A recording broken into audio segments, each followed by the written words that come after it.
मेरा नाम पिटूनिया है और पिछले पार्ट में आपने देखा कि किस तरह अपने दोस्त जॉन का केस सुलझाने के लिए माइकल मॉन्टेना चला जाता है, जहां पर उसे एक पुलिस ऑफिसर मिलती है जिसका नाम मेलिसा होता है और वो माइकल की इस केस को सुलझाने में बहुत मदद करती है, जहां पर माइकल को मॉन्टेना में जॉन से रिलेटेड कोई भी सबूत नहीं मिल रहा था।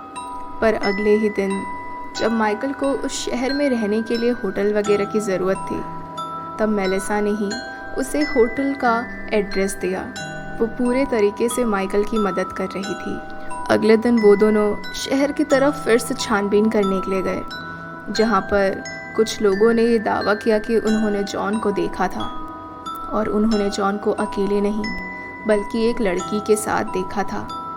जॉन की लाश उन्हें एक सड़क पर मिली थी। ये सब सुनने के बाद माइकल को अचानक से याद आया कि जॉन अपने मेल्स में ब्लैक विडो के बारे में बहुत बात कर रहा था। वो एक मकड़ी है, एक श्रापित मकड़ी।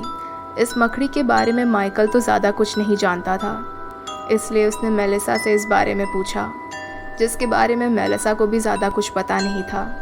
पर उसे ऐसे कई लोगों के बारे में पता था जो शायद इसके बारे में जानते हो। वो माइकल को कई ऐसी जगहों पर लेकर गई जहाँ पर तांत्रिक और बाबा रहते हों, जहाँ पर कुछ ऐसे लोग हों जो काला जादू करते हों। वो माइकल को उनके पास लेकर गई और उनसे बातचीत करके उसे कुछ ऐसी चीज़ों के बारे में पता चला जो इस केस के लिए इम्पोर्टेंट थी। ब्लैक विडो के बारे में उन्हें ये मालूम चला कि वो एक श्रापित मकड़ी है और उसका कर्स इस शहर पर फैला हुआ है। अक्सर कई लोगों को वो श्राप लग जाता है और जब वो लग जाता है तब उन्हें अक्सर ही उस मकड़ी के ख्याल आने लगते हैं। उन्हें वो मकड़ी हर जगह नज़र आती है, फिर चाहे उनकी आंखें खुली हो या बंद हो, वो उनके सपने में भी मौजूद होती हैं। ये सब सुनकर माइकल को भी यही याद आया कि जॉन भी ऐसे ही बातें कर रहा था। जब छानबीन करने के बाद माइकल अपने होटल वापस गया, तब वहाँ पहुँचकर उसके होश उड़ गए। उसके कमरे में बहुत सारी मकड़ियाँ थीं। ये सब देखकर वो दंग हो गया था। उसे समझ आ गया था कि शायद यहाँ पर कोई तो है जो उसे इस केस को सुलझाने नहीं देना चाहता। कोई तो है जो उसे यहाँ से भगाना चाहता है। उसने मैनेजर से इस बारे में बात की और मैनेजर ने उसे कुछ भी नहीं बताया। उसने यही कहा कि सर, आपके कमरे में तो कोई भी नहीं आया था। इसके बाद माइकल ने इस बारे में मेलिसा से बात की। मेलिसा को भी शुरुआती से इस केस और इस केस से जुड़े लोगों पर शक हो ही रहा था। पुलिस ने भी अपनी इन्वेस्टिगेशन ठीक तरीके से नहीं की थी। मेलिसा ने माइकल को अपने साथ रहने का ऑफ़र दे दिया, क्योंकि इस तरह बाहर रहना शायद अब माइकल के लिए सेफ़ नहीं है। मेलिसा एक बहुत ही ज़्यादा खूबसूरत लड़की थी। माइकल को यकीन ही नहीं हो रहा था कि वो अभी तक सिंगल है। उसे ऐसा लग रहा था कि शायद उसका कोई बॉयफ्रेंड तो होगा ही, या फिर कोई हस्बैंड। उस रात मेलिसा और माइकल ऐसे ही बैठकर बातें कर रहे थे। उन्होंने पिछले 2 दिन इस केस को सॉल्व करने में ही लगा दिए थे, जिसकी वजह से माइकल भी बहुत ज़्यादा स्ट्रेस्ड हो गया था। तभी मेलिसा ने उससे कहा कि इतना ज़्यादा स्ट्रेस लेने की ज़रूरत नहीं है। हम 2 दिन से इसी केस पर काम कर रहे हैं, हमें थोड़ा ब्रेक लेना चाहिए। क्यों ना हम कल कहीं और घूमने चले, इस टॉपिक से दूर। माइकल को उसका ये आइडिया थोड़ा सही लग रहा था और यही सब बातों के बीच माइकल को मेलिसा पसंद भी आ रही थी। अगले दिन माइकल और मेलिसा दूर पहाड़ों पर घूमने चले गए, जहाँ पर मेलिसा ने माइकल को बहुत सारी पुराने हिस्टोरिक चीज़ों के बारे में बताया। वो उन्हें पुराने मंदिर लेकर जा रही थी, पुरानी वादियों पर ले जा रही थी, जो कि बहुत ही ज़्यादा खूबसूरत था। उस एक दिन में उन्होंने बहुत ज़्यादा मज़े किए और बीतते समय के साथ साथ माइकल और मेलिसा भी अब एक दूसरे को पसंद करने लगे थे। वो दोनों हाथ पर हाथ रखकर अपने दोस्त जॉन का केस सुलझा रहे थे। पर जैसे जैसे दिन बीत रहे थे, अब माइकल की हालत ख़राब होने लगी थी। उसे अब मकड़ियाँ जगह जगह नज़र आने लगी थी।